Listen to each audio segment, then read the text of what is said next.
Radio Kédou, le journal avec Sotelma Malitel.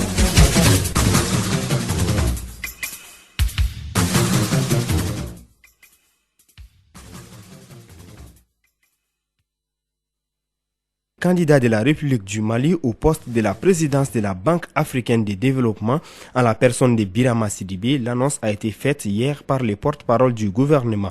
Comment investir, comment avoir des services professionnels? La réponse se trouve désormais sur un site qui vient d'être mis à la disposition des investisseurs par les membres de l'association des zones francs. Les détails dans ce journal.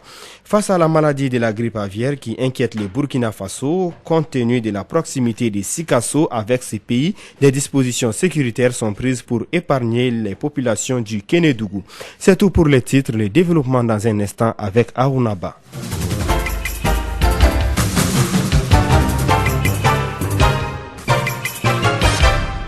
Une fois de plus, bonsoir à vous et bienvenue aux informations. Tout d'abord, une information des dernières minutes vient de nous parvenir. La coordination des mouvements de l'Azawad a décidé de paraffer à son tour le projet d'accord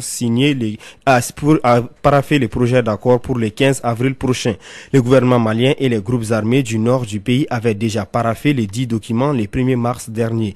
Nous avons en direct Kassim Traoré pour les détails. Kassim, bonsoir. Oui, bonsoir Aruna. Vous nous parlez du projet d'accord paraffé par le gouvernement. Le mouvement de l'Azawad a finalement décidé de paraffer.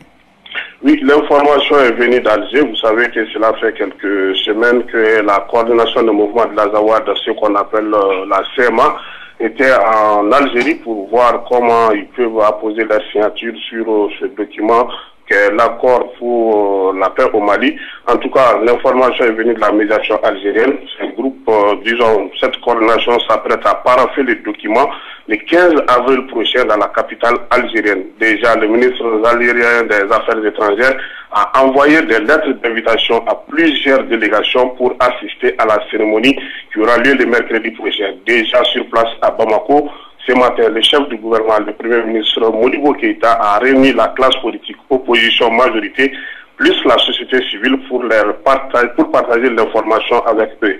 En tout cas, si l'opposition, la majorité et la sociale, la société civile se réjouissent de cette décision, l'opposition, quant à elle, va faire entendre à travers une déclaration qui sera publiée selon le porte-parole, le chef de file de l'opposition, Soumaïla Sissé, qui a préparé à la rencontre de ce matin au niveau de la primature. Aruna, derrière détail très important par rapport à ces paraphes, c'est que la coordination de l'Azawad aussi connaît aujourd'hui des déchirures. Plusieurs chefs rebelles commencent à prendre leur distance car ils commencent à comprendre que les chefs rebelles cherchent à se sauver et cherchent aujourd'hui des zones de chute pour dire tout simplement qu'après la signature de l'accord, il y aura des sérieux problèmes par rapport à la gestion de la CMA et chacun cherche sa tête pour le moment.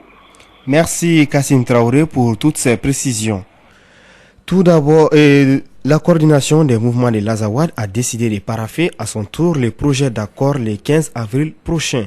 Les Maliens doivent se donner la main pour reconstruire ce qu'ils ont détruit. C'est ce que pense le secrétaire du Front populaire de l'Azawad. Pour lui, les 8 mois de travail qui ont abouti à l'élaboration de l'accord d'Alger ne seront pas inutiles. Au cours de son échange avec la prise, il a mis l'accent sur l'unité du Mali. Cela passe par se dire la vérité et tracer les nouvelles voies de sortie de crise pour le Mali. C'est pourquoi il pense que l'accord d'Alger est un bon document pour aller vers l'unité nationale. Kassim Traoré, reportage.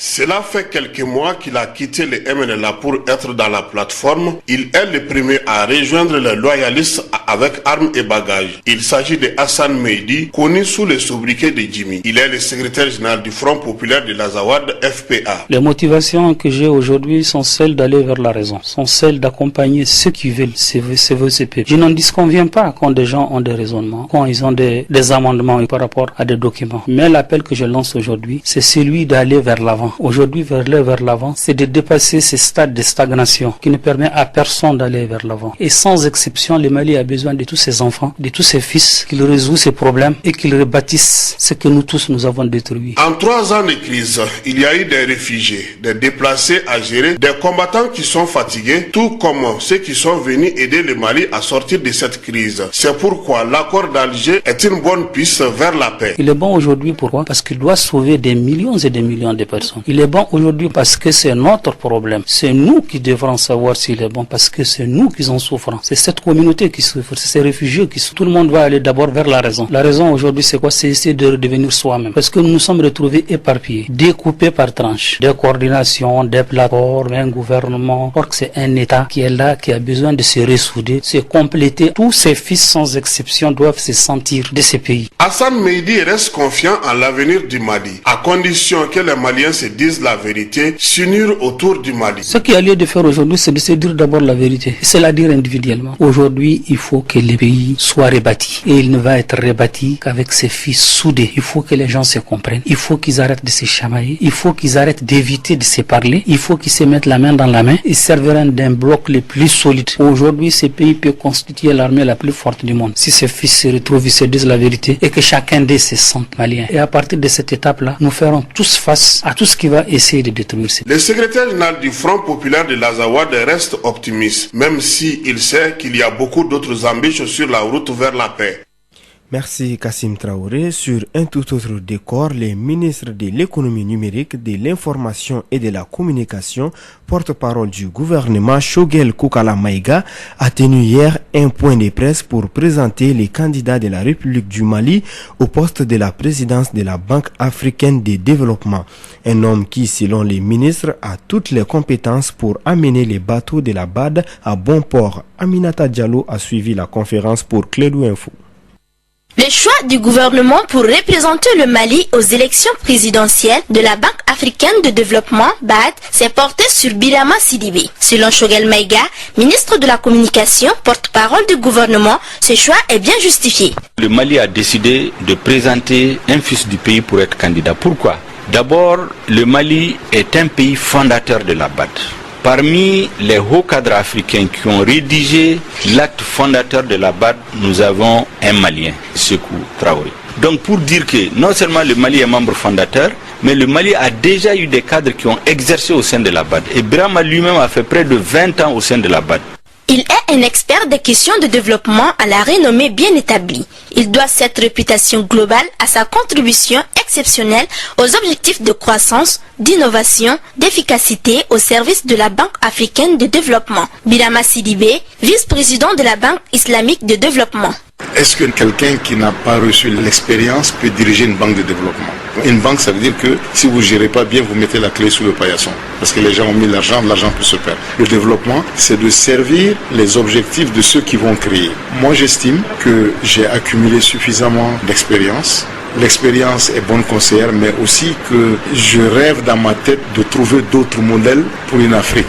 Parmi les 8 candidats, il est le seul qui a le parrainage de 11 pays, d'où le Kenya, la Gambie, le Bénin entre autres, qui constituent 22% des pays africains. Le Mali, à l'instar de la communauté internationale, a célébré le mardi dernier la Journée internationale de la santé, avec comme thème accès équitable aux soins et services de santé pour tous et la promotion du droit des usagers. Les autorités sanitaires de notre pays en ont profité pour faire des états généraux de la santé et notre reporter Dadon Omoko, qui a fait un tour en ville, nous parle ici de ce que vivent réellement nos patients dans les hôpitaux. Suivons son reportage. C'est un secret de Polichinelle. L'accès équitable aux soins et services de santé demeure encore un luxe pour bon nombre de la population malienne. Et cela malgré l'engagement du gouvernement malien et ses partenaires qui œuvrent pour le bien-être de la population. Aujourd'hui, dans nos hôpitaux, chaque patient a de quoi se plaindre. Écoutons successivement Awa Maïga, Boubacar Ouattara et Fatoumata Ndiaye, des patients. Nous avons beaucoup de difficultés au niveau des grands hôpitaux. On débourse tout dans les analyses qui sont chères avant même d'avoir des ordonnances. Je demande aux autorités maliennes de réduire vraiment le coût des médicaments de certaines maladies comme le diabète, la tension, etc. Au Mali, il y a certaines maladies qui deviendront incurables à cause de leurs médicaments qui sont très chers. Vraiment, l'accès aux hôpitaux n'est pas facile. Ils nous poussent à aller dans leurs cliniques privées, alors que tout le monde n'a pas ce moyen. Je suis malade et depuis 6 heures, je suis ici avec ma maman. On n'arrive pas à rentrer à l'intérieur. Ils sont très mal organisés à l'accueil. En plus de cela, ils n'ont pas toutes les matériels d'analyse. Pour remédier à ces fléaux, les autorités sanitaires se sont réunies pendant 3 jours à Bamako en vue de trouver des solutions idoines sur les grands maux qui minent les systèmes de santé de notre pays. Toute personne qui veut investir a besoin d'informations. À cet effet, un site comportant 5 portails spécifiques et des services professionnels a été mis en place pour mieux informer les investisseurs. Les membres du bureau de l'association de la zone franc ont tenu hier une conférence de presse à l'hôtel Radisson Blu de Bamako. Nous vous proposons d'écouter le président de l'association Investir en zone franc, Guy Amédé, sur l'importance du site. Il est au micro de Fanta Diakité. C'est un outil de collecte d'informations, de présentation d'informations qui a évolué dans le temps compte tenu de la maturité de l'outil et compte tenu de sa capacité à apporter des réponses aux attentes, aux informations des investisseurs potentiels. Donc une des évolutions du site, c'est d'afficher des informations qui donnent des éléments comparatifs sur le coût des facteurs. Il n'y a pas de raison si les coûts des facteurs sont prohibitifs. Dans une zone, il n'y a pas de raison qu'un investisseur qui n'est pas un philanthrope puisse investir dans une zone où il n'y a pas d'électricité, où le téléphone coûte 10 fois plus cher que dans une autre zone, où le coût de l'énergie est instable, mais est 2-3 fois plus élevé, où les règlements sur le travail ne sont pas d'une flexibilité qui lui permettent de s'adapter en fonction de la conjoncture économique. Toutes choses qui permettent de faciliter sa décision. Donc vous voyez, collecte d'informations utile à la prise de décision de celui qui veut investir. Collecte d'informations pour savoir quel est le potentiel des zones considérées, collecte d'informations pour faire en sorte que des entreprises de la zone aussi puissent afficher des informations qui les concernent pour trouver des partenaires potentiels.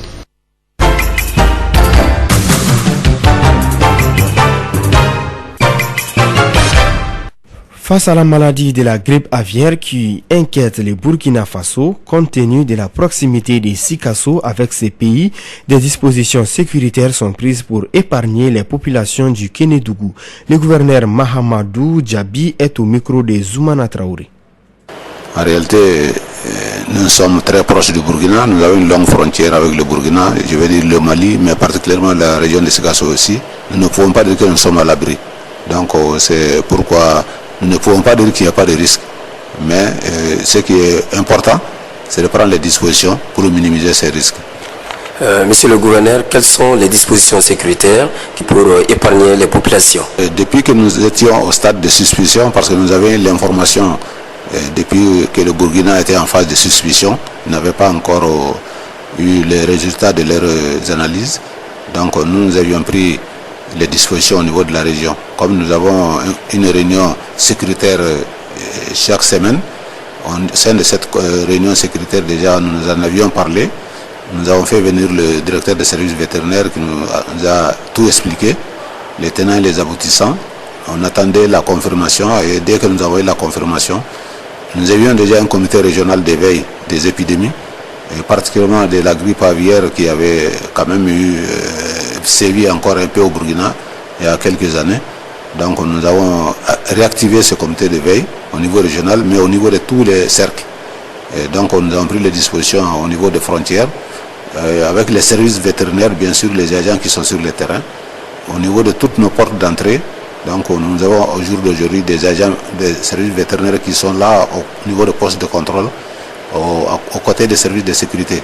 Donc pour qu'il n'y ait pas d'importation de volailles en provenance de Burkina Faso et même en tout cas de l'extérieur du Mali aujourd'hui. Donc jusqu'à nouvel ordre. Donc nous avons pris ces précautions et je pense que au niveau de tous les cercles aujourd'hui, ces comités ont été réactivés et la surveillance est au niveau de toutes les frontières. Et les messages aussi, nous avons dit de partager avec les populations, les élus, les populations, surtout les villages frontaliers, les foires des zones frontalières, pour qu'on fasse beaucoup attention, qu'en tout cas on n'amène pas de la volaille en dehors du pays. On ne sait jamais. puisque si on a un cas, ça peut être dangereux pour tout le pays. En tout cas, les précautions sont prises au niveau aujourd'hui de la région, au niveau de tous les cercles et des communes, parce qu'il y a des comités à tous ces niveaux pour la surveillance. Le gouverneur de la région de Sigasso, Mahamadou Djabi, il était au micro de Zoumana Traoré. Voilà, c'est ce qui met fin à cette édition. Mais avant de vous quitter, tout d'abord, je vous rappelle que la coordination des mouvements de l'Azawad a décidé de paraffer à son tour le projet d'accord le 15 avril prochain. Je vous rappelle que le projet d'accord a été paraphé par le gouvernement du Mali et les groupes armés du nord du pays le 1er mars dernier. C'est ce qui met fin à cette édition. Merci à vous de l'avoir suivi. À la présentation, Arunaba, Charles Bayo a assuré la partie technique. Merci.